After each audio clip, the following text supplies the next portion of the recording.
R&B road పనులు, national highway పనులు జరుగుతున్నాయి. కానీ కనీస అంటే వాళ్ళు నీళ్ళు పోవడానికి కనీస సౌకర్యాలు లేకుండా నీళ్ళని ఇక్కడ జామ్ చేయడం వలన సిరిసనాలో మొత్తం చేన్లలో మొత్తం పైపులు కొట్టకపోయినాయి, బోర్లు కొలాప్స్ అయినాయి. మరి ఈ సదరు కాంట్రాక్టర్ ఎటువంటి నీళ్ళు పోవడానికి ఎటువంటి చర్యలు తీసుకోకుండానే రోడ్డు పనులు చేయడం జరుగుతుంది. మరి రోడ్డు అభివృద్ధికి మేము అడ్డులేము. కాకపోతే కనీసం మా రైతుల యొక్క గోడు వినిపించుకోకుండా ఇంత మొత్తంలో లాస్ అయింది. చూడండి, మొత్తం ఇప్పుడు బోర్లు దాదాపు ఒక 350 పైపులు కొట్టుకుపోయినాయి.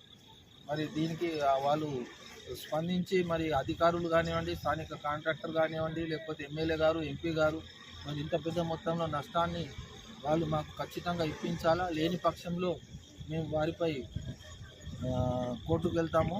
లేకపోతే వారిపై కంప్లైంట్ కూడా ఇవ్వడం జరుగుతుంది. స్థానిక పోలీస్ స్టేషన్లో కలెక్టర్ గారు కూడా దీనిపై స్పందించి మరి మాకు న్యాయం చేయాలని కోరుతున్నాము. మరి ఇక్కడ ప్రమాదం అంచులో ఉంది.